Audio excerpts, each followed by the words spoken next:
जय गुरुदेव। प्रणाम सभी को।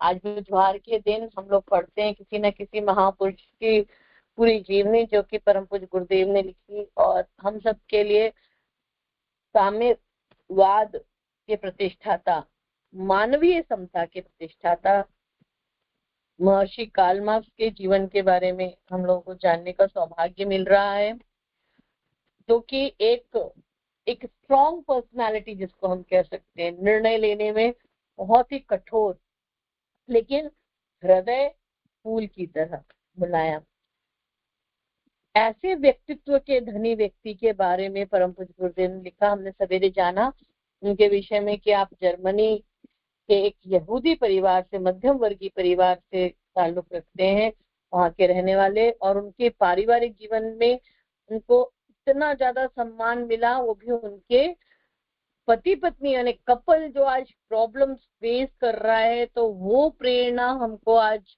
पश्चिम के यूरोपियन कंट्रीज, जर्मनी के एक ऐसे व्यक्तित्व से, कार्ल मार्क्स, जिसका नाम किसी न किसी ने किसी न किसी रूप में जरूर सुना है। मैंने सुना था कि उनने एक कहावत दी थी कि मजदूरों, तुम संगठित हो जाओ, तुम्हारे पास खोने के लिए कुछ भी नहीं। तो उन्होंने इतना बड़ा काम किया, मजदूरों को संगठित करने का उनका लक्ष्य था। कम्युनिस्ट जो साम्यवाद है वो उसको लेकर के आना, उस पर उन्होंने ग्रंथ लिखे, एक दर्शन शास्त्र के स्टूडेंट रहे और बहुत ही सौम्य हृदय वाले ऐसे व्यक्तित्व को हम पढ़ रहे हैं। तो आइए हम गुरु सत्ता का भाव भरा ध्यान करते हैं और आज के स्वाध्याय के क्रम में जो दो सेशन हमारे सुबह और दोपहर में हुए, उनमें क्या क्या पढ़ा गया आदरणीय रीता दीदी बताएंगी, और उसके बाद आदरणीय इंदिरा दीदी इसके रीडिंग के आगे बचे हुए सेशंस को लेने के लिए हमारे रीडर्स आगे आएंगे। ओम गुरुर्ब्रह्मा गुरुर्विष्णु गुरुरेव महेश्वरः गुरुरेव परब्रह्म तस्मै श्री गुरुवे नमः। ओम श्री गुरुवे नमः। ओम मायातु वरदे देवी त्र्यक्षरे ब्रह्मवादिनी गायत्री छन्दसां मातः ब्रह्मयोने नमोस्तुते। ओम श्री गायत्र्यै नमः। ओम नमोऽस्तु अनन्ताय सहस्रमूर्ते सहस्रपादाक्षिशिरोरुबावे सहस्रनाम्ने पुरुषाय शाश्वते सहस्रकोटियुगधारिणे नमः। सहस्रकोटियुगधारिणे नमः। आइए हम सभी एक साथ साथ उस दिव्य शक्ति को अपने अंतःकरण में धारण करने का प्रयास करें। वह दिव्य शक्ति हमें इस सद्ज्ञान से ओतप्रोत करेगी, हमारी चेतना को उसके अगले आयाम पर पहुंचाने का कार्य करेगी। एक साथ गायत्री मां। ओम भूर्भुवः स्वः तत्सवितुर्वरेण्यं भर्गो देवस्य धीमहि धियो यो नः प्रचोदयात्। आगे का क्रम आदरणीय रीता है। बहुत बहुत धन्यवाद दीदी। प्रणाम सभी को। हम लोग पढ़ रहे हैं मानवीय समता के प्रतिष्ठाता महर्षि कार्ल मार्क्स। तो इनके जीवन दर्शन को हम परम पूज्य गुरुदेव के दृष्टिकोण से जानते हैं। टाइटल ही है मानवीय समता के प्रतिष्ठाता, यानी जिन्होंने समता के भाव को हमेशा आगे रखा, सर्वोपरि रखा। तो बात उन दिनों की थी कि जब जनजागृति को दबाने रोकने के लिए जर्मन सरकार उतावली हुई, क्योंकि जनता की राय क्या थी कि देश का शासन जो है वो सार्वजनिक हित की दृष्टि में रखकर किया जाए एवं शासन संस्थाओं में प्रजा के कार्यकर्ताओं को स्थान मिले। बस इसी सत्य को सरकार स्वार्थवश नहीं होने देना चाहती थी। क्यों? क्योंकि दमन की राजनीति अपनाई गई। ऐसे विषम परिस्थितियों में साहसी निडर व्यक्ति जो सामने आया उसका नाम था कार्ल मार्क्स। जिन्होंने इस स्वार्थपूर्ण रीति नीति को तोड़ने के लिए राइनिश जीतुंग नामक अखबार का सहारा लिया और अपनी लेखनी से ऐसा लेख लिखा कि सारी मान्यताएं जो थी सरकार की, उसको उन्होंने झूठ में साबित कर दिया, यानी सत्य को सामने लाने के लिए उन्होंने इस लेखनी से प्रहार किया। कहते ना कि आसुरी शक्ति अपना तांडव कब तक करती है, जब तक वो सत्य उजागर नहीं होता तब तक उनका राज्य रहता है। तो अखबार राइनिश जीतुंग सरकार ने बंद करवा दिया, साथ ही कार्ल मार्क्स को देश निकाला भी दे दिया। तो असत्यता के पैर क्या होते हैं, बहुत लंबे चौड़े हाथ पैर होते हैं उसके, लेकिन क्या होता है, कब तक, जब तक सत्य सामने ना आए। उसके बाद हमने जाना था कि विवाह, तो कार्ल मार्क्स का विवाह उनकी ही दोस्त जेनी वेस्टफैलन के साथ हुआ, जो उम्र में उनकी से 4 वर्ष बड़ी थी। माता पिता ने बहुत प्यार से समझाया कि बेटा बहुत अपना तुमसे वो कन्या बड़ी है, तो बेटा अपन मतलब अपने समाज में एक मान्यता है कि छोटी कन्या से विवाह करते हैं थोड़ा उम्र में। तो बहुत ही सुंदर जवाब दिया था कार्ल मार्क्स ने कि क्या बोलते, मैं जब हम छोटी कन्या से विवाह करते हैं तो मैं अपने से बड़ी कन्या से विवाह क्यों नहीं कर सकता। यहाँ पर समता का भाव बहुत ही सुंदर स्पष्ट होता है और परंपरा की तुलना में उन्होंने विवेक को महत्व दिया था। आगे हमने जाना था कि कार्ल मार्क्स की जो राजनीतिक कार्य में उन्होंने अपने जीवन को अर्पित कर दिया, उसकी बहुत ही सुंदर 2 विशेषताएं सामने आई। पहला कि मानव जीवन यदि मिला है तो किसी बड़े उद्देश्य के लिए होना चाहिए वो, और इस जीवन में जो भी कष्ट कठिनाइयां आती है उसे सहन करना हमें आना चाहिए। तो हमारे गुरुदेव भी कहते हैं ना कि कष्ट कठिनाइयां भी साधना का एक पथ है, तपना तो पड़ेगा ही आपको। दूसरी विशेषता जो आई थी वो अंध परंपरा, अंधविश्वास के विरुद्ध क्रांति का झंडा लेकर खड़े हो जाना। जब जब भी अंधविश्वास, अंध परंपराएं, अनीति की बात आई तो कार्ल मार्क्स हमेशा खड़े हो गए इसके सामने और उन्होंने कभी भी वहां पर घुटने नहीं टेके। फिर जैनी संपन्न परिवार की राज्याधिकारी की पुत्री थी और बहुत अच्छे घर से थी, लेकिन पति का वर्ण उन्होंने किया, ऐसे पति का वर्ण किया जो संघर्ष से जूझ रहा था। तो उस समय में सुखों की और कामनाओं की उम्मीद कैसे की जा सकती है, बिल्कुल संभव नहीं है। लेकिन पत्नी की मृत्यु कार्ल मार्क्स को कमजोर कर दी और उन्हें क्या करा उन्होंने, मतलब पत्नी की और बच्चे की मृत्यु होने पर वो स्वयं प्राण त्यागने के लिए कार्ल मार्क्स ने प्राण त्यागना उचित समझा। तो ये एक बहुत ही आश्चर्यजनक घटना यहाँ पर देखने को मिलती है हमको, क्योंकि महापुरुष होते हैं जो जिनका जीवन ही लोक कल्याण के लिए होता है, लेकिन यहाँ पर बात उस समय परिवार की आई और उस पत्नी की आई जिन्होंने उनको हर समय साथ दिया था। तो यहाँ जो भाव संवेदनाएं हमने देखी कार्ल मार्क्स की, वो उनकी वो उस समय विहल हो गई थी और इसीलिए उन्होंने एक निर्णय लिया था। विद्यार्थी जीवन को देखते हैं तो यहूदी जाति में उनका जन्म हुआ है और यूरोप में एक रूल था उस समय कि यहूदी जाति का व्यक्ति सरकारी नौकरी नहीं कर सकता। तो कार्ल मार्क्स के जो पिताजी थे उन्होंने इस समस्या से जूझने के लिए उन्होंने ईसाई धर्म को स्वीकार लिया। अब गरीबी भी मनुष्य को कितनी कष्ट कठिनाइयों से जूझना सिखाती है, ये यहाँ पे देखने को मिलता है। तो मार्क्स को पिता वकील बनाना चाहते थे और मार्क्स जो थे वो कविता और दर्शन शास्त्र की तरफ उनका झुकाव था, वो उधर जाना चाहते थे। सही भी था कि पिता का कहना बिल्कुल सही था कि पहले अपनी शिक्षा से अपना जीवन संवार लिया जाए, क्योंकि माता पिता बच्चों के भविष्य को ही संवारते हैं ना। लेकिन मार्क्स ने कुछ और ही सोचा और स्वयं जो लिखी कविता थी उसी से प्रेरित हुए। वो कितने सुंदर शब्द यहाँ पर आए, हमको अपने कार्यों में साहस दिखाना चाहिए और कभी अपने पवित्र कर्तव्य से विमुख नहीं होना चाहिए, ना ही हमें कभी निराश हताश होकर अपने संकल्प और प्रयत्नों में कमी आने देना चाहिए और ना ही निकृष्ट पराधीनता स्वीकारनी चाहिए, बल्कि संग्राम में प्रविष्ट होकर कुछ कार्य करके दिखाना चाहिए। तो ये जो बात थी उनके ही द्वारा लिखी गई थी और उन्होंने उस पर अमल करा। 1941 में मार्क्स ने दर्शन शास्त्र पर एक निबंध लिखा जिससे उन्हें पीएचडी की उपाधि मिली। आगे उन्होंने क्रांति के लिए उद्योग की बात की। जैसा कि हमने जाना, लेखक या पत्रकार की हैसियत से मार्क्स ने राइनिश जीतुंग अखबार का संपादन संभाल लिया। फिर उन्होंने क्या करा, देश की विषम परिस्थिति पर विचार किया कि जो उस समय की जो परिस्थितियां थी, जो समस्याएं समाज में चल रही थी, संपत्ति की लूटपाट, लोभ, लालच, एक दूसरे को लूटना, उसकी संपत्ति को छुड़ाना, जैसी स्थिति थी, तो इतनी विषम परिस्थिति थी कि इसका समाधान कर पाना असंभव था।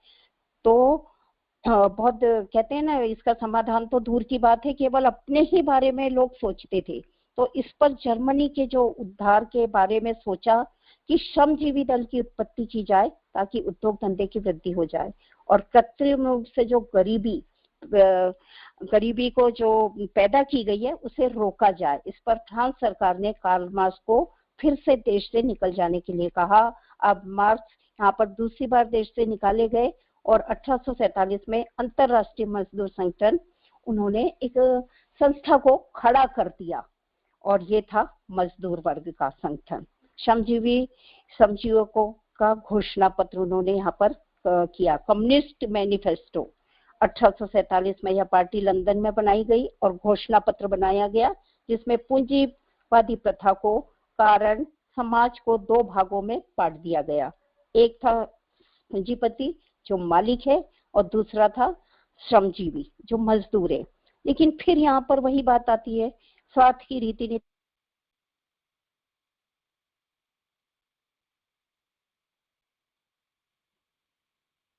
दीदी आपकी आवाज नहीं आ रही। शायद दीदी को फोन आ गया उनको। तो फिर आगे जो यहाँ पर चर्चा चली वो थी श्रमजीवियों का घोषणा पत्र। ये बहुत ही प्यारा, इसमें मैंने खुद ने इसको बहुत अच्छे से नहीं पढ़ा था, तो मैं भी डिटेल ही पढ़ रही थी कि क्या बात है। तो एक्चुअली अगर अपन देखें तो कोई बिजनेस अगर होता है तो उसमें दो लोग होते हैं मोटा मोटा।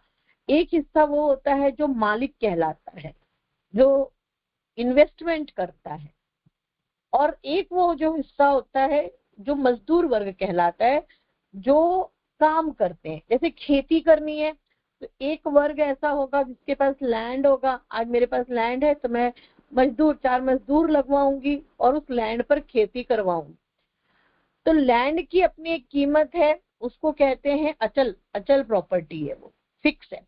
और एक कहलाती है जो कि चल है, जो कि मजदूरों को तनख्वाह दी जाती है जो भी चलती है, और तनख्वाह भी नहीं, वो भी उसमें ही चला जाता है, मतलब फ्लेक्सिबल होते, वेरिएबल, लेकिन दोनों का जो मुनाफा निकल के आता है। अब आप देखिए, मजदूर खेती करेगा, जिसकी प्रॉपर्टी है वो क्या कर रहा है, जो मालिक है वो क्या कर रहा है।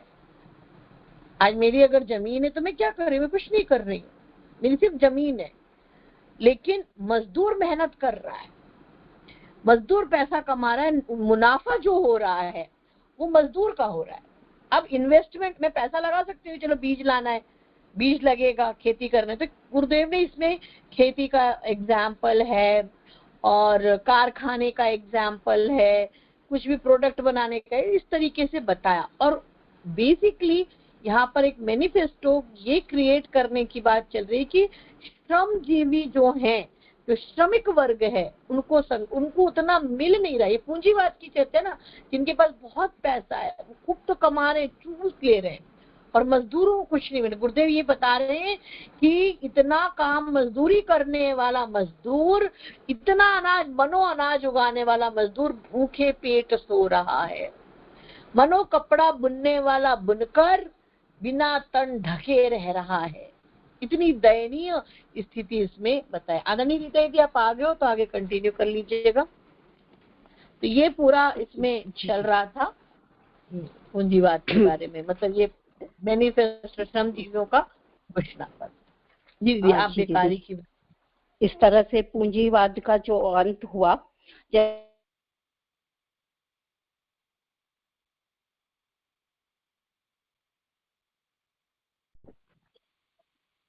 तो इसमें हम लोगों ने फिर आगे बेकारी की वृद्धि ये विषय जाना था कि किस तरह से लोग, मतलब आंदोलन और ये और वो ये सब चलने लगा, फिर पूंजीवाद बढ़ने लगा, फिर पूंजीवाद का अंत हुआ। भारतवर्ष और पूंजीवाद क्रांतिकारी आंदोलन में सक्रिय भाग लिया उन्होंने।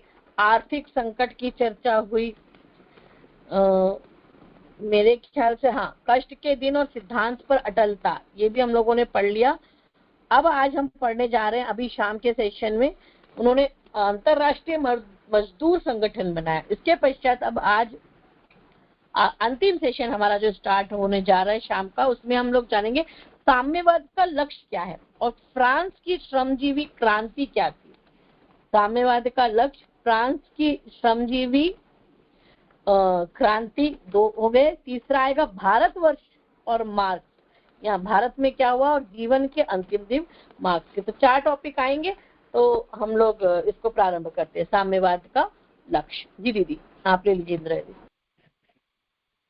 जी दीदी, बहुत सुंदर आदरणीय स्वाति दीदी और रीता दीदी ने बहुत अच्छे ढंग से हम लोगों को समझाया महर्षि कार्ल मार्क्स के बारे में, जिनके बारे में हमने जाना कि उन्होंने किस तरह श्रमजीवी वर्ग के लिए बहुत अधिक कार्य करा, बहुत अधिक संग्राम में वो उसके टूट पड़े और अंतर्राष्ट्रीय श्रम संगठन के एक गठन कर दिया। अब हम लोग पढ़ेंगे पेज नंबर 24 है, साम्यवाद का लक्ष्य।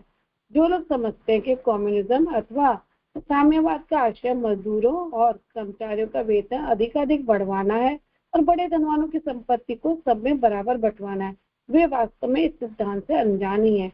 इस प्रकार 100 धनवानों से यदि 10 अरब रुपया छीनकर 1 करोड़ गरीबों को 1-1 हजार दे दिया जाए और व्यापार और व्यवसाय की प्रणाली जैसी आज है वैसी बनी रहे, तो इससे उन गरीबों का कुछ भी फायदा नहीं हो सकता। 2-4 वर्ष के भीतर ही वह रुपया किसी अदृश्य तरीके से पुनः फिर उन गरीबों के हाथ से निकलकर पुराने या नए पूंजीपतियों के पास पहुंच जाएगा। इसलिए साम्यवादी दल संपत्ति के विभाजन की मांग नहीं करता, वरन उसका अंतिम लक्ष्य यह है कि समस्त संपत्ति, वह चाहे चल या अचल, किसी रूप में क्यों न हो, समस्त। तो यहाँ हम लोग बहुत अच्छे ढंग से जान रहे हैं कि किस तरह कार्ल मार्क्स ने एक समाज में साम्यवाद अर्थात बराबर हो, जैसे हमारे गुरुदेव कहते हैं कि पुनः एक स्थिति ऐसी आएगी कि जब समाज में समानता होगी, गरीब अमीर के पास जो भी अधिकता है वो गरीब के पास चली जाएगी। पर ये नहीं कि हम उनको एक साथ बांट दे, बल्कि ये स्वतः ही संघर्ष से हमें धीरे धीरे एक नियम के अनुरूप हमें प्राप्त होगा। तो समाज की समझी जाए, उस तरफ से प्रत्येक व्यक्ति को न्याय अनुसार वितरण की जाए। श्रमजीवियों की इस प्रकार की न्यायुक्त मांगों का अक्सर पूंजीवादी विरोध किया करते हैं। उनका कहना है कि मजदूरों के साथ इस तरह की रियायतें किए जाने और उनकी मांगों को मांगते जाने से उद्योग धंधों पर बहुत बुरा प्रभाव पड़ेगा और राष्ट्र की शक्ति और प्रभाव नष्ट हो जाएंगे। मार्क्स ने अपने भाषण में कहा कि इंग्लैंड के मजदूरों ने 30 वर्ष तक आश्चर्यजनक सहनशक्ति का परिचय देते हुए जो संघर्ष किया, उसके फलस्वरूप कारखानों में 10 घंटे काम होने का कानून पास करा सके। अब हर एक आदमी यह स्वीकार करने लगा कि मजदूरों की शारीरिक चरित्र संबंधी मानसिक दृष्टि से यह कानून बड़े महत्व का है। इस कानून से मजदूरों का जो प्रत्यक्ष हित हुआ, उसके सिवाय और भी बहुत से आश्चर्यजनक फल इससे प्राप्त हुए हैं। अब यहाँ पर हमें कार्ल मार्क्स खुद ही बता रहे हैं कि किस तरह इंग्लैंड में जो श्रमजीवियों के लिए कानून बना कि वो नियमित उनके काम करने का जो घंटा है वो नियमित कर दिया गया, ताकि जो मजदूर होता है उसकी शारीरिक जो मानसिक होती है वो स्वास्थ्य भी उसका शरीर सही रहे। तो इस तरीके से जब हम लोग मजदूर वर्ग का, श्रमजीवी वर्ग का ध्यान रखते हैं तो हम लोग कहते हैं ना, उसकी काम करने की क्षमता बढ़ जाती है। तो उसका यही फल होता है कि पुनः हमारा काम ही अधिक होगा। इससे पहले पूंजीवादियों के अर्थशास्त्रज्ञ कहा करते थे कि यदि कानून द्वारा मजदूरों से काम कराने की सीमा बांध दी जाएगी तो देश के उद्योग धंधों का नाश हो जाएगा। और यह उद्योग धंधा एक ऐसा दैत्य है जो मनुष्य के खून, विशेषकर बालकों और स्त्रियों के खून से पुष्ट होता है। इस कानून के बन जाने से केवल पूंजीपतियों के लालच और मुनाफे में ही बाधा नहीं पड़ती, वरन यह मजदूरों के सिद्धांत की विजय होती, क्योंकि पूंजीवाद के पक्षपाती अर्थशास्त्रकारों का मत था कि व्यापार में जिस तरह से मुनाफा हो सके उसी तरह काम किया जाना चाहिए। दूसरी तरफ साम्यवादियों का कहना था कि उद्योग धंधों की व्यवस्था समाज के हित की दृष्टि से होनी उचित है। 10 घंटे से अधिक काम न करने का कानून बना दिए जाने से पूंजीवादी अर्थशास्त्र का खंडन कर दिया गया और मजदूरों की अर्थशास्त्र की विजय हो गई। तो यहाँ हमें बहुत अच्छे ढंग से पूंजीवाद और श्रम जो हमारा साम्यवाद है, इन दोनों का अंतर हमें स्पष्ट दिखाई दे रहा है। यदि हमारे वहाँ पूंजीवाद रहता है लागू, तो पूंजीवाद से क्या होता है कि किसी न किसी तरह से उद्योगपति होते हैं वो श्रमजीवी वर्ग से किसी न किसी तरह सिर्फ अपने मुनाफे के लिए वो काम करवाते। पर यहाँ पर जो हमारा संघर्ष हुआ वो इसलिए हुआ ताकि मजदूरों का जो काम करने का नियमित घंटे उनके निश्चित कर दिए जाए। तो इस तरह जो उनके घंटे निश्चित कर दिए गए उससे हमको यहाँ पूरा दिख रहा है कि किस तरह एक जो है श्रमजीवी वर्ग की विजय हो गई। फ्रांस की श्रमजीवी क्रांति, ये तो हमने पढ़ा इंग्लैंड की श्रमजीवी क्रांति। अब यहाँ पर बता रहे हैं सन 1870 में जर्मनी और फ्रांस का युद्ध हुआ जिसमें फ्रांसीसी सेना की हार हुई और उसने आत्मसमर्पण कर दिया। जिन लोगों को जर्मनी ने कैद किया उनमें फ्रांस का सम्राट लुईस बोनापार्ट भी था। 4 दिसंबर को फ्रांस में राज्य सत्ता का अंत हो गया और उसके स्थान पर प्रजातंत्र की घोषणा की गई। फ्रांस में राज्य सत्ता का अंत हो गया और उसके स्थान पर प्रजातंत्र की घोषणा की गई। इस अवसर पर अंतर्राष्ट्रीय श्रमजीवी संघ के फ्रांसीसी सदस्यों ने पेरिस में श्रमजीवी क्रांति करके मजदूर दल का शासन स्थापित करने की योजना बनाई। मार्क्स ने इस कार्य को असामयिक बतलाया क्योंकि प्रगतिशील शक्तियों में पारस्परिक मतभेद और पार्थक्य होने से उनके शत्रुओं और पूंजीवादी शक्तियों की सफलता मिलने की संभावना बढ़ती थी। उस अवसर पर अंतर्राष्ट्रीय संघ की जनरल काउंसिल के सामने भाषण देते हुए मार्क्स ने कहा, इस प्रकार की कार्रवाई से फ्रांस के श्रमजीवी अपने लिए एक बड़ी कठिन परिस्थिति उत्पन्न कर लेंगे। जिस समय शत्रु यानी जर्मनी पेरिस के दरवाजे पर खड़ा हुआ है, उस समय नवीन प्रजातंत्र सरकार को उलटने के लिए किसी प्रकार की चेष्टा करना महत्वपूर्ण होगा। फ्रांस के श्रमजीवियों को इस अवसर पर नागरिक की हैसियत से अपने कर्तव्य का पालन करना चाहिए और पुरानी घटनाओं को भूल जाना चाहिए। हमारा काम भूतकाल को दोहराना नहीं वरन भविष्य का निर्माण करना है। उनको उचित है कि वर्तमान प्रजातंत्र शासन में जो अधिकार प्राप्त हुए उनसे अधिक से अधिक लाभ उठाएं, जिससे दल का संगठन खूब मजबूत बन सके और इससे उनको अजय शक्ति प्राप्त होगी और आगे चल के वे फ्रांस को पुनर्जीवित कर सकेंगे और अपने मूल उद्देश्य अर्थात श्रमजीवियों के उद्देश्य को भी पूरा कर सकेंगे। तो यहाँ पर मुझे जो समझ में आ रहा है वो यही समझ में आ रहा है कि यहाँ पर कार्ल मार्क्स कह रहे हैं कि जो फ्रांस में इस समय जो भी प्रजातंत्र सरकार आई तो हमें उसका विरोध अभी नहीं करना है, बल्कि हमें उस प्रजातंत्र सरकार से हमें जो भी अधिकार प्राप्त हुए हैं उससे बल्कि हमें अपने श्रमजीवी दल है जो हमारा उस संगठन को खूब मजबूत बना लेना चाहिए ताकि हम अपने संगठन को मजबूत करके अपने मूल उद्देश्य को हम प्राप्त कर सके। मार्क्स की यह बुद्धिमत्तापूर्ण संपत्ति फ्रांस के श्रमजीवियों को ही नहीं सभी देशों के प्रगतिशील जन जागृति के नेताओं के लिए अनुकरणीय है। जिस समय किसी शक्तिशाली विरोधी से संघर्ष मोटा हो रहा हो तब एक बात से पथिक कहलाने वालों का छोटे मोटे मतभेदों के कारण आपस में पूर्ण कहला करना उचित नहीं है। इससे प्राय लाभ के स्थान पर हानि की संभावना अधिक रहती है। यही है कि आरंभ में नए दल वालों के साधन तथा शक्ति। तो यहाँ में ये बहुत अच्छे ढंग से कार्ल मार्क्स की जो नीति है इतनी बुद्धिमत्तापूर्ण उन्होंने बताया कि यदि हमारे सामने कभी शक्तिशाली दल है तो हमें उस समय मतभेद नहीं करना चाहिए, उसका विरोध नहीं करना चाहिए, बल्कि हमें जो हमारा जो दल बना हुआ उसको शक्तिशाली और उसके जो साधन है उनको अधिक शक्तिशाली बनाना चाहिए। तो यहाँ पे यही बता रहे हैं कि इससे हमें आपस में मतभेद नहीं करना बल्कि आरंभ में नए दल के साधन और शक्ति सीमित होती है, जबकि पुराने दल के साधन जगह जगह पर रिजर्व संचित अवस्था में पड़े रहते हैं और वह मौका पाकर उनको इकट्ठा करके फिर अपनी सफलता के लिए उद्योग कर सकता है। ऐसे अवसर पर जन आंदोलन के कार्यकर्ताओं को धैर्य, समझदारी, उदारता से ही काम लेना चाहिए और व्यक्तिगत अधिकार लिप्त अहंकार के वशीभूत न होकर देश और समाज के हित को प्रमुखता देनी चाहिए। तो यहाँ पर हमें यही समझ में आया कि जैसे उन्होंने पहले भी बताया कि जो इंग्लैंड में जो संघर्ष हुआ कम से कम 30 वर्ष चला, तो उससे प्रेरणा लेके वो अपने देश में बता रहे हैं सभी को कि इस समय जो भी हमारी परिस्थिति है उससे हमें सीख लेकर अपने मोह अहंकार इसमें हमें लिप्त नहीं होना चाहिए, बल्कि समझदारी के साथ अपने संसाधनों को बढ़ाना चाहिए। पर जब फ्रांसीसी श्रमजीवी नेताओं ने जोश और देशभक्ति के प्रभाव में पड़कर फ्रांस की प्रजातंत्र सरकार का तख्ता पलट दिया और पेरिस में साम्यवादी शासन कायम कर दिया, तो मार्क्स ने उनका विरोध करने के बजाय एक साथी की हैसियत से उनके साथ इस तरह सहयोग किया। अंतर्राष्ट्रीय श्रमजीवी संघ के पास उस समय इतनी शक्ति तो न थी कि वह पेरिस के कम्यून की रक्षा कर सकता, पर इस कठिन अवस्था में उसने अपने कर्तव्य पालन से मुंह न मोड़ा। यह सर्वप्रथम साम्यवादी शासन केवल 7 सप्ताह तक जीवित रहा और उसके बाद पूंजीपति और उनके साथियों ने पेरिस के श्रमजीवी शासन और काल और कट्टरताओं को बुरी तरह कुचल दिया और साथ ही मार्क्स द्वारा संचालित अंतर्राष्ट्रीय संघ भी यूरोप के सब देशों में एक गैर कानूनी संस्था समझा जाने लगा। कुछ समय पश्चात उसने इस ऐतिहासिक संघर्ष के समय एक पुस्तिका फ्रांस में गृह युद्ध के नाम से लिखी, जिसमें उसने मानवीय स्वाधीनता के इन दीवानों की प्रशंसा करते हुए इस प्रकार के अत्यंत महत्वपूर्ण उद्गार निकाले।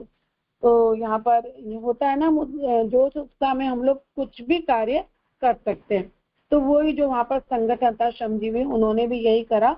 उन्होंने कार्ल मार्क्स का एक बार जो उन्होंने बताया था उपाय, उन्होंने उस पर पालन नहीं किया, बल्कि अपनी मर्जी से जो उस समय हमारी संगठित सरकार थी उसका विरोध करा और एक साम्यवाद स्थापित कर दिया। पर ये जो उनका उत्साह था ये कुछ ही समय के लिए रहा, बाद में ये सारा ध्वस्त कर दिया गया। बाद में कार्ल मार्क्स ने इसी संघर्ष पर एक उन्होंने पुस्तक लिखी, फ्रांस में गृह युद्ध, जिसमें उन्होंने लिखा पेरिस के श्रमजीवी और उनका कम्यून अंतकाल तक एक नवीन समाज के गौरवशाली अगुआ मानकर स्मरण किए जाएंगे। इन शहीदों का मंदिर श्रमजीवी दल के विशाल हृदय में बन चुका है। बहुत बड़ी बात कि उन्होंने कहा कि ये जो हमारे श्रमजीवी हैं उनका जो एक कदम है ये हमेशा हमें स्मरण किया जाएगा, क्योंकि उन्होंने एक नए समाज के लिए जो इस समय पहला कदम उठाया उस कारण वो हमारे हृदय में बच चुका। इस घटना के लगभग 50 साल बाद रूस के श्रमजीवी दल ने भी अपने देश में पेरिस के कम्यून की तरफ क्रांति करके प्रजातंत्र को हटाकर साम्यवादी शासन का जयघोष किया। अब सबसे पहले इंग्लैंड, उसके पश्चात फ्रांस, अब रूस में भी ये क्रांति छुट चुकी थी। इस बीच में मार्क्स के सिद्धांतों का प्रचार सब देशों में हो चुका था और रूसी श्रमजीवी क्रांति का संचालन लेनिन मार्क्सिस्ट सिद्धांतों का अद्वितीय ज्ञाता और उनको व्यावहारिक रूप देने में कुशल था। इस बार भी संसार के पूंजीपतियों ने एक होकर श्रमजीवी क्रांति को कुचलने का पूरा प्रयत्न किया, पर लेनिन के लौह संकल्प और समस्त देशों के श्रमजीवी दल के समर्थन के फलस्वरूप वह उस अग्नि परीक्षा में से सफल होकर निकल आए। तब से रूस संसार के श्रमजीवियों की विजय यात्रा के आगे आगे रक्त ध्वजा को लेकर निरंतर अग्रसर होता जाता है और यह आश्चर्यजनक चमत्कार मार्क्स द्वारा लगाए एक पौधे का, एक बीज का, जिसे उसने अपने हृदय के रक्त से सींचा था। तो यहाँ हम लोग सभी लोगों को अच्छे से समझ में आ गया कि यूरोप में सबसे पहले श्रमजीवी वर्ग के लिए जो क्रांति छेड़ी थी वो हमारे महर्षि कार्ल मार्क्स के द्वारा ही छेड़ी गई थी, जिसका हमेशा उन्होंने जो बीज बोया बाद में वही पौधा बन गया। अब हम लोग आगे ले रहे हैं भारतवर्ष और मार्क्स ने भारतवर्ष के संबंध में कुछ कंटिन्यू करती हूँ। भारतवर्ष और मार्क्स बहुत अच्छे से आदरणीय इंदिरा जी ने अभी स्पष्ट किया और ये फ्लो हम लोगों को बहुत ही जोड़ रहा है इन सारे साम्यवाद के भावों से। आगे बढ़ते हैं। भारतवर्ष और मार्क्स ने भारतवर्ष के संबंध में भी कुछ लेख अमेरिकन अखबारों में छापे थे। यद्यपि उस समय सन 1857 का गदर समाप्ति हुआ था, मतलब रानी लक्ष्मीबाई हमारे देश में उस समय इमेजिन करें हम लोग तो महारानी लक्ष्मीबाई वाला, और उधर देखो तो वहाँ फ्रांस और जर्मनी वहां पर चल रहा है, LLB किया है, वो डिग्री करी, PhD करी, ये सारी कुछ यहाँ पे लिखा। और यहाँ हमारे देश में उस समय नारी शक्ति किस रूप में महारानी लक्ष्मीबाई और भी अन्य नारियां देश की इस रूप में थी और राजाओं महाराजाओं का ज्यादा साम्राज्य था 1857 का समय, ठीक है ना। तो ऐसे दिमाग में हमारे चित्र बन सकता है। तो यहाँ बता रहे हैं कि यद्यपि उस समय सन 1857 का गदर समाप्ति हुआ था और उसकी प्रतिक्रिया से इस देश की हालत बड़ी हलचल पूर्ण हो रही थी, उसने अपने ऐतिहासिक दृष्टिकोण से यहाँ की स्थिति पर विचार किया। यद्यपि भारत एक धर्म प्रधान देश है और यहाँ के प्राचीन ढंग के विद्वान समाज के केवल आर्थिक या सामाजिक आधार पर किए गए विवेचन को महत्वपूर्ण नहीं समझते। फिर से ले रही हूँ कि भारत एक धर्म प्रधान देश है, यहाँ के प्राचीन ढंग के विद्वान समाज के केवल आर्थिक या सामाजिक आधार पर किए गए विवेचन को महत्वपूर्ण नहीं समझते, तो भी वर्तमान युग में जबकि अर्थ की शक्ति बहुत अधिक बढ़ गई है और संसार पर उसकी सत्ता स्थापित हो चुकी है, इन सिद्धांतों को समझना और उनको अपने अनुकूल बनाकर लाभ उठाना हमारा कर्तव्य है। एक्चुअली भारत में हम लोगों में गुरुदेव जी ये स्पष्ट कर रहे हैं कि भारत में ज्यादातर धर्म को यानी हम पुण्य और पाप इसका कैलकुलेशन करते हैं, ना कि किसके पास कितना रुपया है, कितना पैसा, इस चीज को इतना महत्व नहीं दिया, आर्थिक अर्थ को नहीं। लेकिन समाज, क्योंकि संसार अभी इस समय अर्थ से ही सारा का सारा मापतौल चल रहा है, तो इसलिए हमको थोड़ा सा उस पर भी ध्यान देना चाहिए, उसमें कोई गलत नहीं। आगे कहते हैं कि हमारे भाग्यवादी देश में बहुत कम लोगों ने इस बात पर विचार किया है और समझा है कि संपत्ति का उत्पादन किन साधनों द्वारा संभव होता है और उनमें सबसे अधिक महत्व श्रेय किसका है। जब तक इस विषय में हमारे विचार स्पष्ट न हो जाए, तब तक हम समाज के समय अनुकूल संगठन करने और उसमें वर्तमान समय में पाए जाने वाले दोषों का निराकरण करने में समर्थ नहीं हो सकते। इसलिए नीचे हम संक्षेप में मार्क्स के सिद्धांत अनुसार यह बतलाना चाहते हैं कि किसी राष्ट्र की अर्थव्यवस्था का वास्तविक आधार क्या होता है, उसके पश्चात भारतवर्ष की स्थिति से उसका कहाँ तक संबंध हो सकता है, इस पर विचार किया जाएगा। तो गुरुदेव बता रहे हैं कंपेरेटिव हमारे देश में क्या भाग्यवाद और धर्म और इस तरीके से ही ज्यादा चला है, उसको ना नेगेटिव बोला ना पॉजिटिव, पर भाग्य वाली चीज बहुत ज्यादा मानी गई है ना। पर गुरुदेव कह रहे हैं अब हम पहले आपको कार्ल मार्क्स के कंसेप्ट को बताएंगे और फिर भारत में उसको कैसे एग्जीक्यूट किया जाएगा, कैसे समझा जाएगा, उसको जानेंगे। तो क्या कह रहे हैं, पहले क्या बताने वाले हैं, किसी राष्ट्र की अर्थव्यवस्था का वास्तविक आधार क्या होता है, ठीक है, इसको समझेंगे। तो पूंजीपति स्वयं इस बात को नहीं जानते, उनको अपने कारोबार में जो नफा मिलता है वह पूंजी के किसी भाग द्वारा मिलता है या मानवीय उत्पादक शक्तियों द्वारा। मतलब कि जैसे मैंने बोला कि मेरा लैंड है, मेरा लैंड मुझे पैसा दे रहा है या किसी मनुष्य की मेहनत के दर। खाली रखी हुई जमीन तो मुझे कुछ पैसा नहीं देगी, अपने आप कुछ पैसा नहीं देगी, तो उसको क्लियर कर रहे हैं, उस पर मजदूर जो काम कर रहे हैं उनके कारण वो पैसा मिल रहा है। तो ये पूंजीपति लोग ये नहीं समझते हैं, ऐसा यहाँ बोल रहा है। फिर से पढ़ रही हूँ कि पूंजीपति स्वयं इस बात को नहीं जानते कि उनको अपने कारोबार में जो नफा मिलता है वह पूंजी के किसी भाग से मिलता है या मानवीय उत्पादक शक्तियों के द्वारा। पर एक बात वे अवश्य जानते हैं कि बिना श्रम जीवियों मजदूरों के उनकी तमाम पूंजी मुर्दे के समान है, उनकी समस्त मशीनें कच्चा माल बेकार है, जब तक कि जीते जागते श्रमजीवी उनका उपयोग करके व्यवहार योग्य वस्तुएं तैयार न कर दे। इसलिए उनका सबसे अधिक ध्यान मजदूरों से ठीक ढंग से काम कराने पर ही रहता है। पुराने जमाने में जबकि मशीनों की उन्नति बहुत कम हुई थी और ज्यादातर काम हाथों से ही किए जाते थे, तब तो श्रमजीवियों का महत्व सर्वाधिक था। उस समय श्रमजीवी पूरी तरह से वेतन पाने वाले गुलाम नहीं बन गए थे, वरन वे कारीगर और दस्तकार थे। यदि सुविधा होती स्वतंत्र रूप से छोटा मोटा व्यवसाय कर सकते थे। पूंजीपति उसको नौकर रखकर उसके श्रम और योग्यता से लाभ उठाता था, यानी पूंजीपति उसको नौकर रखकर उसके श्रम और योग्यता से लाभ उठाता था।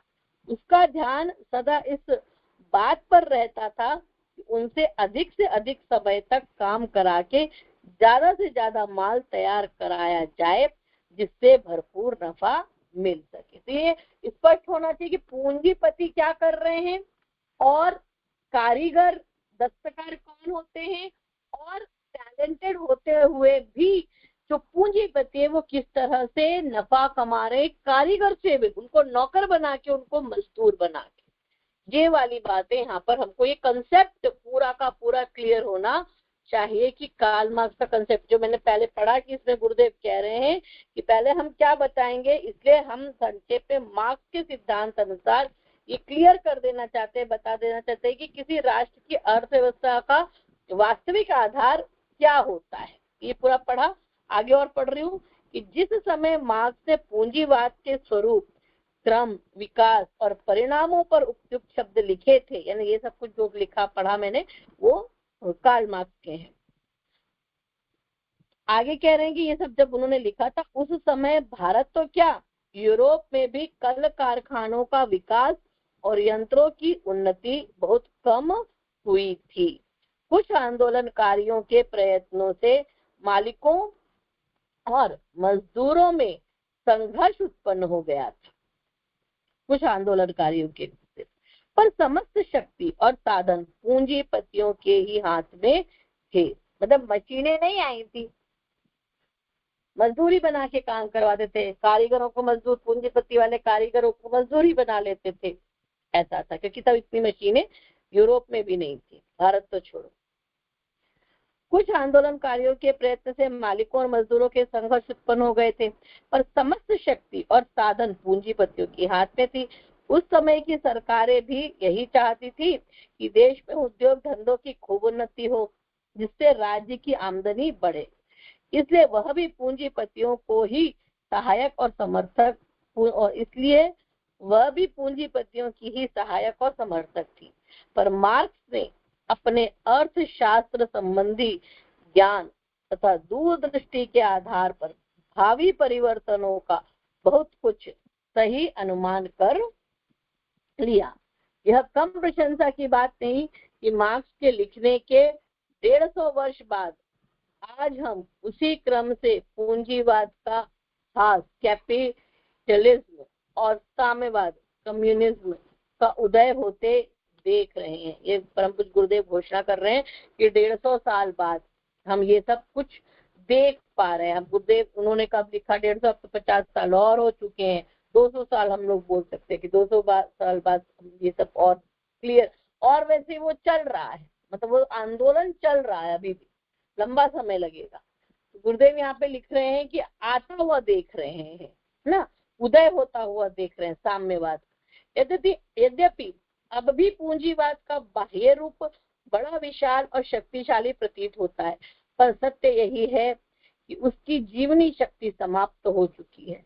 जैसा कि मार्क्स ने लिख दिया था कि पूंजीवाद के नाश का बीज उसके भीतर ही निहित है। इसी के अनुसार विभिन्न देशों के पूंजीपतियों ने अपने स्वार्थों की रक्षा के नाम पर विश्व युद्धों का सिलसिला जारी करके अपनी कब्र आप ही को दी है। इन्हें गिने वर्षों में ही उसका पूरी तरह अंत होना हम देख लेंगे। ये गुरुदेव कह रहे हैं। अब आगे कहते हैं कि ये कार्ल मार्क्स के शब्द डबल कोट्स में लिखे हैं कि इस बीच कारखानों के भीतर भी मामला ठंडा न था। काम करने के घंटों के बढ़ने और अधिक तेजी से काम करने के कारण शक्ति का अधिक व्यय होने से श्रमजीवियों में असंतोष फैलने लगा और वे संगठित होकर अपनी दशा सुधारने की चेष्टा करने लगे। श्रमजीवियों के इस आंदोलन और साथ ही विज्ञान तथा यंत्र काल की उन्नति के फल से नई नई मशीनों, इंजनों, बिजली के यंत्रों आदि के आविष्कार होने लगे और इस प्रकार बड़े बड़े कारखानों की नींव पड़ी। इस प्रकार देखते देखते समाज में एक ऐसा व्यापक परिवर्तन हो गया जैसे पहले देखने में न आया था। समाज की कितनी ही श्रेणियां, जातियां जो दस्तकारी और कारीगरी द्वारा स्वतंत्रता पूर्वक अपनी रोजी कमाती थी, एकदम नष्ट हो गई और उनकी गिनती मजदूरों में होने लगी। खेती की दशा भी बदलने लगी और बड़े बड़े जमींदारों ने मामूली जमीन को भी काम में लाना शुरू कर दिया और स्वतंत्र किसान मजदूर बनने लगे। धीरे धीरे गांवों की जनसंख्या घटने लगी, यह अभी भी चल रहा है, और शहरों की आबादी बढ़ने लगी। इस प्रकार क्रांतिकारी परिवर्तन के फल से समाज स्पष्ट दो हिस्सों में बट गया था, एक तो पूंजीपति और दूसरे श्रमजीवी। कुछ समय पश्चात श्रमजीवी तथा समाज की अन्य श्रेणियां पूंजीपतियों का विरोध करने लगी कि उनकी शोषण प्रवृत्ति लोगों के स्वास्थ्य का नाश कर रही है। इसलिए श्रमजीवियों से नियमित समय से अधिक काम नहीं कराना चाहिए। बहुत कुछ आंदोलन के पश्चात सरकार ने काम करने का समय घटा दिया और कानून बना दिया गया कि मजदूरों से इससे अधिक काम न लिया जाए। इस कारण पूंजीपतियों का नफा घटने लगा और शीघ्र ही मशीनों की आश्चर्यजनक उन्नति होने लगी और मजदूरों को लाचार होकर तेजी से काम करना पड़ा, जिससे उन पर काम का दबाव अधिक पड़ने लग गया। यद्यपि भारतवर्ष में विदेशी शासन के कारण ये सारी कहानी विदेश की चल रही, जो आज हम अपने देश में भी देख पा रहे हैं, यही सब तो चल रहा है। अब आगे गुरुदेव क्या लिखते हैं समझेंगे भारत में क्या चल। यद्यपि भारतवर्ष में विदेशी शासन के कारण उद्योग धंधों का विकास उतनी तेजी से और उस रूप में नहीं हो सका जैसा कि यूरोपीय देशों में हुआ, तो भी अंग्रेजी हुकूमत के जमाने में ही विदेशी और देशी पूंजीपतियों ने इस देश में रुई, जूट, लोहा, चमड़ा, चीनी, सीमेंट आदि कई प्रकार के बड़े बड़े कारोबार स्थापित कर लिए। इसके फल से यहाँ भी बंबई, कलकत्ता, अहमदाबाद, कानपुर जैसे नगरों में मजदूरों की भरमार हो गई और लोग गांव के स्वास्थ्यप्रद वातावरण को त्याग कर शहरों की गंदी गलियां और अंधेरी कोठरियों में रहने लगे। आरंभिक समय में यहाँ भी मजदूरों से काम कराने के समय के कोई नियम न थे और कारखानों के मालिकों ने उनके द्वारा अधिक से अधिक लाभ उठाना ही अपना लक्ष्य बना रखा था। पर शीघ्र ही वहां भी मजदूर आंदोलन का जन्म हुआ। उनके संगठन बनने से बड़ी बड़ी हड़तालें और संघर्ष हुए और आज मजदूरों के अधिकारों की रक्षा के लिए बहुत से कानून बना दिए गए। अब मजदूरों में इतनी वर्ग चेतना उत्पन्न हो गई है और उनके संगठन इतने मजबूत हो चुके हैं कि कारखानों के मालिक प्रत्यक्ष रूप से उनके साथ मनमाना व्यवहार नहीं कर सकते। अब ये पूरा भारत की बातचीत चल रही। अब देश के नेता तथा शासक यह भी अनुभव करने लग गए हैं कि जब तक उत्पत्ति के साधनों, पूंजी और मशीनों पर लोगों का व्यक्तिगत अधिकार रहेगा और उनका उद्देश्य किसी प्रकार अधिक से अधिक नफा प्राप्त करना बना रहेगा, तब तक साधारण जनता की अवस्था सुधर नहीं सकती और पूंजीपति किसी न किसी प्रकार उसको अन्यायपूर्ण ढंग से लूटते ही रहेंगे। इसलिए अब सरकार बीमा कंपनी और बैंक जैसे पूंजी के मुख्य स्थानों पर अधिकार और नियंत्रण कर रही है और जो कारखाने अपनी व्यवस्था ठीक ढंग से नहीं कर सकते उनका प्रबंध भी अपने हाथों में ले रही है। ये परिवर्तन मार्क्स के सिद्धांत के अनुकूल ही है। यद्यपि अभी यहाँ पूंजीपतियों तथा श्रमजीवियों का संघर्ष अंतिम दर्जे पर नहीं पहुंचा है, पर अब श्रमजीवी दल की शक्ति, उसकी प्रधानता बढ़ती जाएगी, इसमें संदेह नहीं। तो बहुत ही सुंदर हमने इसमें जाना। ये अध्यात्म इसमें कहाँ आ रहा है? अगर हम देखें तो मनुष्य की खुद की एक चेतना जो होती है वो बहुत ज्यादा दबाव ज्यादा दिन तक नहीं सहन करती, इसलिए वो संगठित होकर एक ही प्रकार की उसमें फिर वो विरोध चालू होता है। कब तक शोषण सहन करे? तो अभी भारत में हम लोग देख सकते हैं कि अभी चल रहा है, जैसे मैं गांव जाती हूँ तो मैं अभी गांव में भी देख ही रही हूँ, अभी वही स्थिति जो यहाँ पे वर्णित की। अभी वहां पर ये गुरुदेव ने लिखा ना, पूरी तरह से मिटा नहीं है भारत, तो अभी नहीं मिटा, अभी समय लगेगा और देखते हैं क्या चल रहा है, कैसा चल रहा है। आगे पढ़ते हैं। तो अंतिम आदरणीय रीता दीदी, जीवन के अंतिम दिन काल जी बहुत बहुत धन्यवाद दीदी। आगे पढ़ेंगे जीवन के अंतिम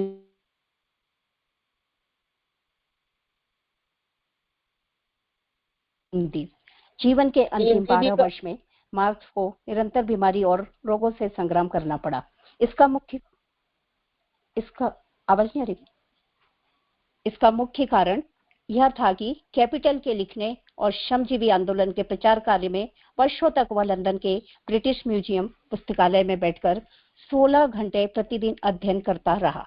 इसके सिवाय रात में प्रायः जो लिखने का काम करता था वह इससे अलग था। इस प्रकार अमानुषी परिश्रम करने पर भी वह कैपिटल महाग्रंथ को अपने जीवन काल में पूरा प्रकाशित न कर सका। इस संबंध में उसने अपने एक अमेरिकन मित्र को भेजे गए पत्र में लिखा था, जिस काम के लिए मैंने स्वास्थ्य, सुख और परिवार का बलिदान कर दिया वह भी पूरा हो न सका। यहाँ के जीवन के जो अंतिम क्षण थे, उन्होंने एक कैपिटल नामक ग्रंथ लिखा था और वो ग्रंथ था पूंजी और पूंजीवाद का विश्लेषण उसमें था और उसमें उन्होंने मजदूरों के लिए जो बात कही थी, उनके लिए उसके उपाय दिए थे कि मजदूरों को किस तरह आगे बढ़ के कार्य करना चाहिए, लेकिन वो पूरा कंप्लीट नहीं हो पाया। तो यहाँ पर उन्हें इसका बहुत ही दुख था कि उन्होंने जो अपना जीवन लगा दिया था यहाँ पर। स्वास्थ्य सुधार के लिए जब उनके मित्रों ने विशेष जोर दिया तो वह 2-3 बार काल सवार जाकर रहा, जो यूरोप का एक प्रसिद्ध स्वास्थ्यकर स्थान है। इसके फलस्वरूप 1877-78 में उसकी हालत कुछ सुधर गई। तब वह फिर कैपिटल के दूसरे भाग को क्रम पूर्वक रखकर उसे छापने लायक बनाने में परिश्रम करने लगा, पर इससे इसकी दशा फिर बिगड़ गई और लोगों ने समझ लिया कि अब इसकी काम करने की शक्ति समाप्त हो चुकी है। इन दिनों उसका प्रभाव इंग्लैंड, फ्रांस, जर्मनी में बराबर बढ़ता जाता था और अनेक सुप्रसिद्ध साम्यवादी नेता उसके सिद्धांतों का प्रचार जोरों से कर रहे थे और उसके पक्ष तथा विपक्ष में अनेक संस्थाओं की स्थापना की जा रही थी। पर जिस व्यक्ति के नाम पर ये सब कार्य किए जा रहे थे वह स्वयं बर्बाद हो चुका था। उसके जीवन काल में लोगों ने उनके मूल्य को नहीं समझा और उसके परिश्रम को उसे कुछ भी पुरस्कार न मिला। कैपिटल के लिखने में उसने करीब 40 वर्ष परिश्रम किया और परिश्रम भी ऐसा कि जिसे मार्क्स के समान ही कोई व्यक्ति कर सकता था। पर इसके बदले में उसे क्या मिला? उसे इस पुस्तक का जो कुछ परिश्रम मिला वह इतना कम था कि एक छोटे से छोटा मजदूर भी 40 वर्ष में उससे कहीं अधिक कमा लेता। तो यहाँ पर बहुत ही सुंदर बात बताई गई कि काल संवाद एक जगह थी जहाँ पर उन्होंने जाकर अपना स्वास्थ्य के लिए दिखाया, लेकिन इसके फलस्वरूप भी उनकी स्थिति में सुधार हुआ नहीं। लेकिन जो भी समय उनके पास था उन्होंने अपने समय का पूरा सदुपयोग करते हुए जो उनका ग्रंथ था कैपिटल नाम का, उसको उन्होंने पूरा करने की कोशिश की, लेकिन वो इसे पूरा नहीं कर पाए। और दूसरी तरफ जो उन्होंने साम्यवाद की धारा को प्रवाहित किया था पूरे देशों में, तो वहां पर वो देश इस साम्यवादी नेता के सिद्धांतों का प्रचार जोरों से कर रहे थे और उन्हें इस बात का पता भी नहीं था। तो जो मेहनत उनने की, परिश्रम की इस ग्रंथ को लिखने की, श्रमजीवियों का जो संगठन खड़ा करा, उसका परिश्रम तो उन्हें कुछ मिल ही नहीं पाया। इसके लिए उनका जो समय लगा था यहाँ पर वो 40 वर्षों का था, बहुत ज्यादा समय था। जो इतने में तो यहाँ पे ये बात बहुत अच्छे से कही जा रही है कि एक मजदूर भी यदि 40 वर्ष तक कोई काम करता तो वह बहुत कुछ कमा लेता। अंत में 14 मार्च 1883 को 65 वर्ष की आयु में मार्क्स ने इस संसार को त्याग दिया। मरते समय तक एंजिल्स उनके साथ था और उसकी हर तरह से देखभाल करता रहा। उसी ने मार्क्स को देहांत हो जाने के बाद कैपिटल के शेष दोनों भागों को ठीक करके प्रकाशित करवाया। मार्क्स के अंतिम संस्कार के समय उसने शोकाकुल अवस्था में कहा, आज मनुष्य जाति एक बड़े महत्वपूर्ण मस्तिष्क से रहित हो गई है। बहुत ही सुंदर बात कि आज मनुष्य जाति एक बहुत बड़े महत्वपूर्ण मस्तिष्क से रहित हो गई है। जिस प्रकार डार्विन ने जीव जगत के विकास सिद्धांत का आविष्कार किया, ठीक उसी प्रकार मार्क्स ने मनुष्य जाति के इतिहास के विकास संबंधी नियम का पता लगाया। यह नियम बिल्कुल सहज और स्वाभाविक है, पर अब यह एक आदर्शवाद के घटाटोप में छिपा हुआ था। मार्क्स ने सामाजिक प्रजातंत्रवाद को एक मत या सिद्धांत के बजाय एक जीवित सत्य बना दिया, जो आज बिना हार माने युद्ध कर रहा है और अंत में अवश्य विजयी होगा। मार्क्स ने अपनी योग्यता और शक्ति का उपयोग मानव जाति के हितार्थ में किया। वह स्वयं जन्म भर गरीबी में अभावग्रस्त दशा में रहा, पर उसने करोड़ों दीनहीन व्यक्तियों के उद्धार का रास्ता खोल दिया। ऐसे ही परमार्थ में जीवन अर्पण करने वाले ऋषि और मुनि कहलाने के अधिकारी होते हैं। बहुत ही सुंदर उनका जो जीवन दर्शन हमने अभी तक शुरू से लेकर अभी तक का जाना, वो बहुत ही गरीबी में बीता था और साथ ही उन्होंने सामवेद धारा को इस तरह प्रभावित किया था कि उसके लिए ही उन्होंने लोक कल्याण के लिए काम किया और सबसे ज्यादा काम उन्होंने श्रमजीवियों के लिए किया, मजदूर वर्ग के लिए किया। वो चाहते थे कि मजदूर वर्ग का मतलब उनको का कोई शोषण ना करे और उन्होंने उनको आगे बढ़ाने के लिए हमेशा अपना काम करा। गरीबी, जिंदगी भर गरीबी रही और उसके बाद इतने दीनहीन व्यक्तियों के उद्धार का उन्होंने मार्ग तो खोला, पर वो उसे पूरा अवश्य नहीं कर पाए अपने ग्रंथ को, लेकिन उन्हें इतना जरूर था कि यहाँ पर उनके जो बच गया था काम, उनके दोस्त जो थे एंजिल, उन्होंने उसको किसी तरह पूरा किया। और यहाँ पे बहुत अच्छी बात कही जा रही कि ऐसे ही उन्होंने लोक कल्याण का काम किया, परमार्थ का काम किया, और जो भी काम परमार्थ का करता है उसे हमारी संस्कृति में ऋषि और मुनि का कहलाने का अधिकारी माना जाता है। तो इसीलिए इनके नाम के आगे महर्षि लगा हुआ है कि महर्षि कार्ल मार्क्स। तो यहाँ पर समापन होता है। बहुत ही सुंदर। आगे विचारों के क्रम में आ जाइए सभी लोग, और इंदिरा दीदी आगे का विचार ले लीजिए। जी दीदी, बहुत सुंदर दीदी। आज हम लोगों ने गुरुदेव के माध्यम से ही महर्षि कार्ल मार्क्स के बारे में जाना। हम लोग इतिहास में इतना तो पढ़ते थे कि साम्यवाद के प्रवर्तक हैं, साम्यवाद जिन्होंने स्टार्ट करा, पूंजीवाद का विरोध किया, पर आज जो इतना अच्छे ढंग से डिटेल में पूरा जाना ना, वो आज ही जाना कि किस तरह उन्होंने बिल्कुल लगातार संघर्ष करा, अपना संघर्ष कहीं पे भी नहीं छोड़ा, और उनके संघर्ष से प्रभावित होकर पूरे यूरोप में एक क्रांति जैसी फैल गई।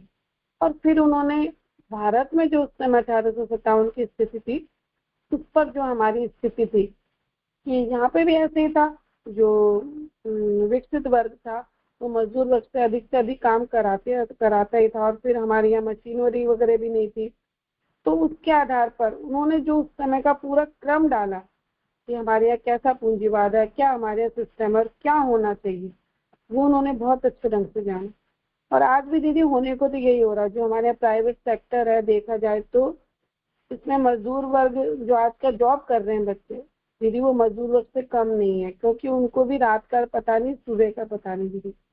हालांकि काम करने के तरीके बदल गए, मशीनरी पे काम कर रहे हैं टाइप से, पर हालात आज यदि श्रमजीव वर्ग हमारा खेतों पे नहीं है, ये मान के चल सकते हैं कि हम लोगों का कॉर्पोरेट है, हम लोगों का प्राइवेट सेक्टर है, उसमें हमारे यही हाल हो रखे हैं। तो आइए, हम लोगों ने जो बहुत सुंदर कार्ल मार्क्स के ने किस तरह संघर्ष करा, कितने सालों तक, पूरा जीवन भर, और उन्होंने हम लोग कह सकते हैं कि उन्होंने उस संघर्ष के लेके साम्यवाद कैसे स्थापित हो, उसके लिए उन्होंने कैपिटल जैसा ग्रंथ लिख दिया, और फिर उनके दोस्त ने उसको 2 भागों में करके उसको पूरा प्रकाशित भी करा। इस तरह उन्होंने साम्यवाद पे पूंजीवाद का विरोध से साम्यवाद स्थापित करने का बहुत अनुदान किया, जिसको दीदी ने बहुत अच्छे ढंग से बोला, ये लोक कल्याण का कार्य है, इसलिए हम उनको महर्षि की उपाधि देते। बहुत सुंदर दीदी। आदरणीय स्वाति दीदी और आप दीदी दोनों का बहुत बहुत धन्यवाद दीदी। हम लोग अपने विचारों के क्रम में आगे बढ़ते हैं। आप लोग जरूर अपने विचार दीजिएगा, जो भी आज हमने समझा, जाना, विचार देने उनको ले लेते हैं। नंदूबेन को ले लेते हैं और उसके जी में से कोई बोलना चाहे तो समय पे पूर्ण। सभी को प्रणाम। तो कार्ल मार्क्स को हमने पढ़ा था इकोनॉमिक्स में कि कार्ल मार्क्स की साम्यवादी नीति वो आता था, और श्रमिकों को जितना उनका वेतन देते हैं हम जो, तो उसके बारे में उसका कहना था कि जितना वेतन हम देते हैं ना तो उत्पादन शक्ति बढ़ती है। मुझे अभी तो कुछ याद नहीं, लेकिन मैंने आज पुस्तक भी पढ़ी नहीं, लेकिन मैंने अभी सुना।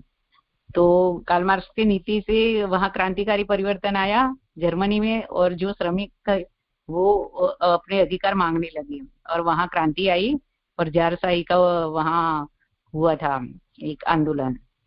तो वही था कार्ल मार्क्स का। अभी तो मुझे पढ़ना पड़ेगा, लेकिन साम्यवादी नीति अपनाई थी उन्होंने, और उन्हीं पर श्रमिक को वेतन दिया। जय गुरुदेव। आपको सुन के बहुत अच्छा लगा कि आपने इसको पढ़ा था। आप में से कोई और भी अगर अर्थशास्त्र का स्टूडेंट और कार्ल मार्क्स के बारे में किसी ने कुछ भी पढ़ा हो कभी, ये हमारे लिए तो पहली बार हमने पढ़ा गुरुदेव के ही माध्यम से, क्योंकि हम लोगों का इकोनॉमिक्स तो था नहीं। तो आप लोगों ने किसी ने भी अगर पढ़ा है तो क्वेश्चन टच करके जरूर बताएं। तब तक हम हमारे इधर होस्ट परिजनों में अनीता दीदी, आपको कुछ कहना हो तो आप अपने भाव व्यक्त करें।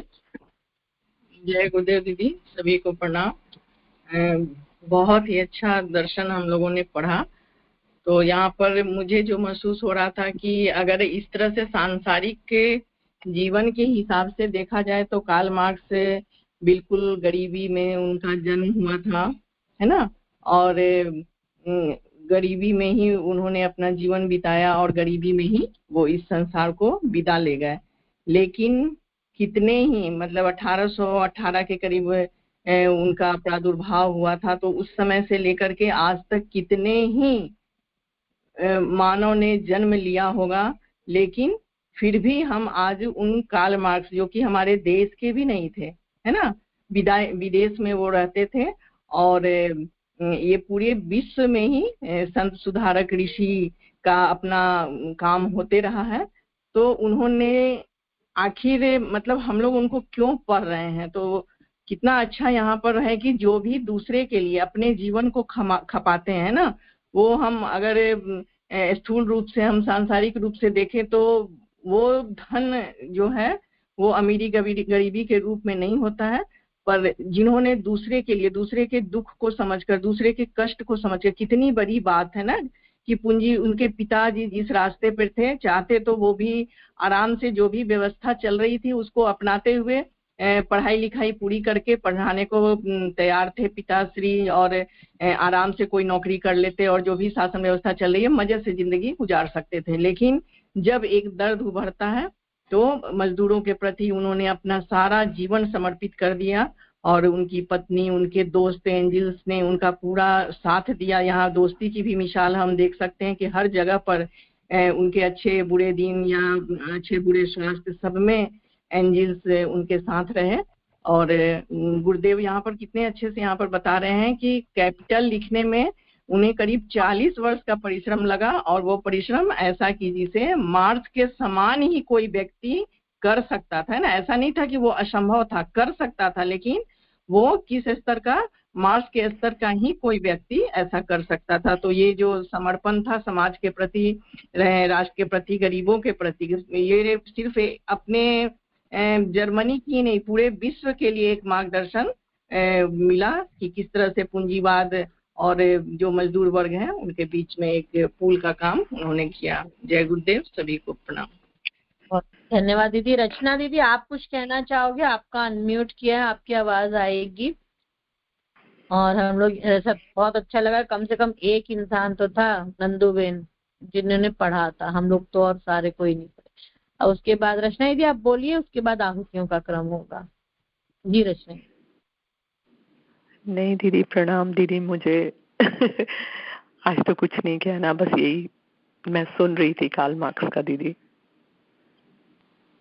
तो दीदी आपको कुछ भी मतलब ऐसा आपने पहले कभी पढ़ा था? आप कि आप सिर्फ लास्ट सेशन अटेंड करते हो, स्टार्ट तो खत्म हो चुका होता है, हम लोग एंड ही कर रहे हो, वही है ना, तो इसीलिए आप फिर मुझे पता नहीं चलता। नहीं, फिर आपको कैसा लगता है, मैं इसलिए जानना चाहती हूँ, टेक्निकली भी और स्पिरिचुअली भी और हमारे इस मैनेजमेंट में, तो आपको कैसा, मतलब कुछ प्राप्त नहीं होता या कुछ तो मिलता है, थोड़ा ये बता दीजिए। नहीं नहीं नहीं, बहुत फीडबैक कुछ समझ में आता है।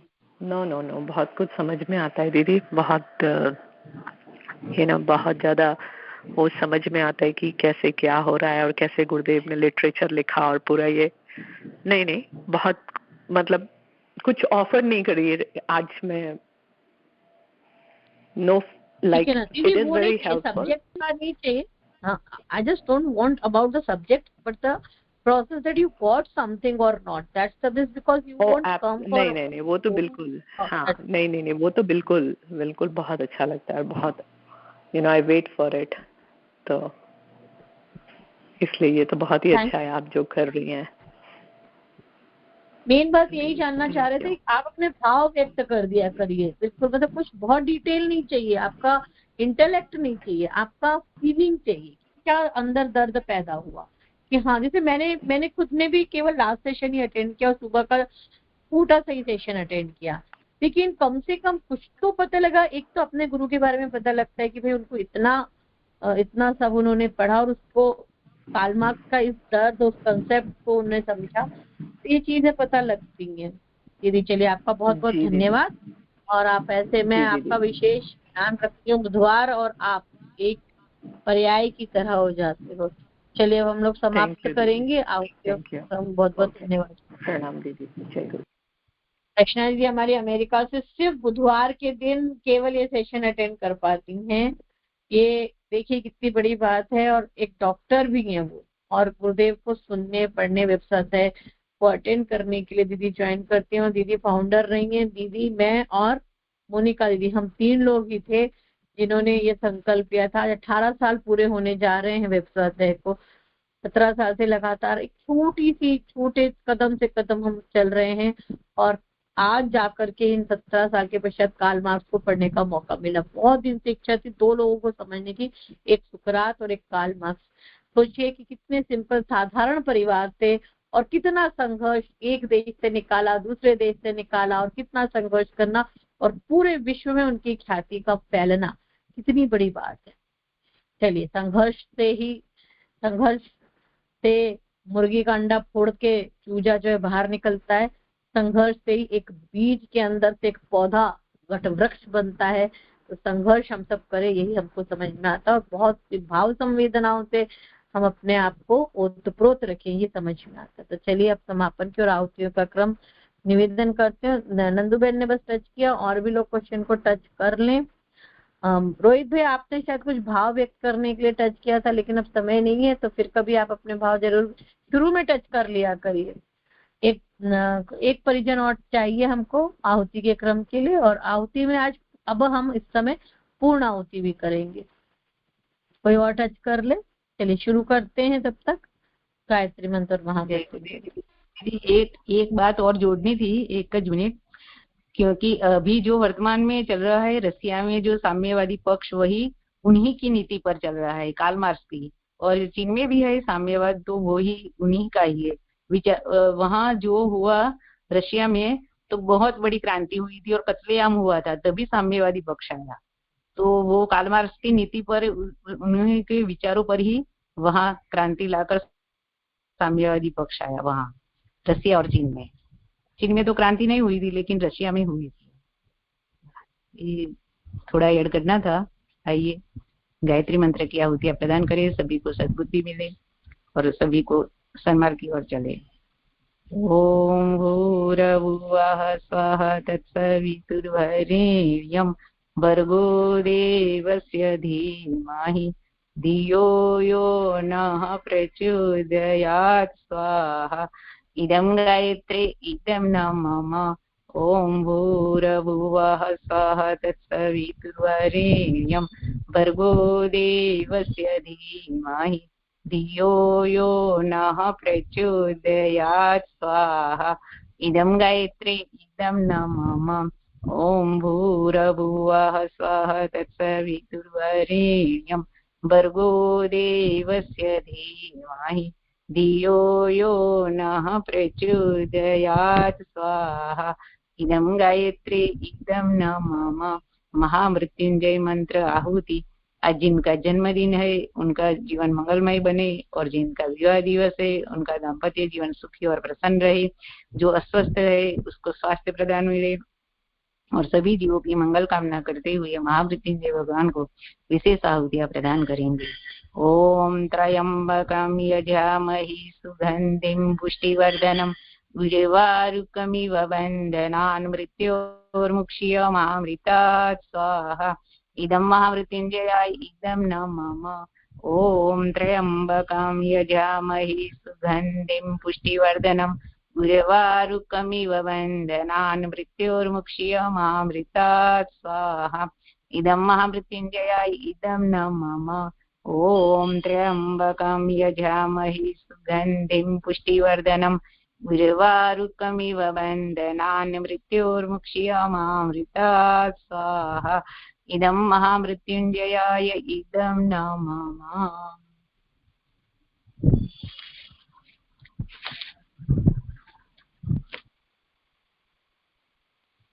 दिवंगतात्मनां शान्त्यर्थम् आहुतिः। ॐ शन्नो मित्रः शं वरुणः शन्नो भवत्वार्यमा शन्न इन्द्रो बृहस्पति शन्नो विष्णुरुक्रमः स्वाहा। इदं दिवंगतात्मनां शान्त्यर्थम् इदं न मम। ॐ शन्नो मित्रः शं वरुणः शन्नो भवत्वार्यमा शन्न इन्द्रो बृहस्पति शन्नो विष्णुरुक्रमः स्वाहा। इदं दिवंगतात्मनां शान्त्यर्थम् इदं न मम। ॐ शन्नो मित्रः शं वरुणः शन्नो भवत्वर्यमा शन्न इन्द्रो बृहस्पति शन्नो विष्णुरुक्रमः स्वाहा। इदं दिवंगतात्मनां शान्त्यर्थम् इदं न मम। पर्यावरण पुष्ट्यर्थम् आहुतिः। ॐ पृथ्वी स्वाहा स्वाहा। ॐ अंतरिक्षाय स्वाहा स्वाहा। ॐ सूर्याय स्वाहा स्वाहा। ॐ चंद्राय स्वाहा स्वाहा। ॐ नक्षत्रेभ्यः स्वाहा स्वाहा। ॐ अदभ्यः स्वाहा स्वाहा। ॐ औषधिभ्यः स्वाहा स्वाहा। ॐ वनस्पतिभ्यः स्वाहा स्वाहा। ॐ चराचरेभ्यः स्वाहा स्वाहा। ॐ सरीसृपेभ्यः स्वाहा स्वाहा। इदं पर्यावरण पुष्ट्यर्थम् इदं न मम।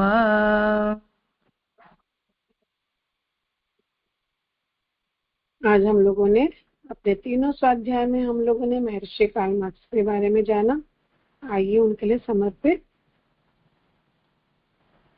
ओम पूर्णमदः पूर्णमिदं पूर्णात् पूर्णमुदच्यते पूर्णस्य पूर्णमादाय पूर्णमेवावशिष्यते।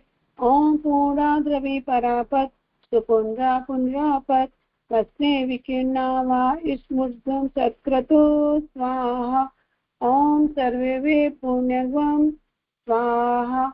ओम सर्वे वे पुण्यगं स्वाहा। शांति पाठः। सर्व शांति हो, सभी के पापों का शमन हो और प्रभु की अनुकंपा सब पर बरसे, इसी भाव के साथ शांति पाठ करते हैं। ओम द्यौः शांति अंतरिक्ष गं शांति पृथ्वी शांतिरापः शांतिरोषधयः शांतिः वनस्पतयः शांतिर्विश्वे देवाः शांतिर्ब्रह्म शांतिः सर्वगं शांतिः शांतिरेव शांतिः सामा शांतिरेधि। ओम शांति शांति शांति सर्वारिषु शांतिर्भवतु। आवाहित सभी देव शक्तियों को प्रणाम करते हैं। ओम नमस्तनंताय सहस्रमूर्तये सहस्रपादाय शिरोरुहावे सहस्रनाम्ने पुरुषाय शाश्वते सहस्रकोटियुगधारिणे नमः सहस्रकोटियुगधारिणे नमः। देवताओं को पुनः आने के लिए भाव भरी विदाई करते हुए भावना करें कि देव अनुग्रह सभी पर सतत बना रहे।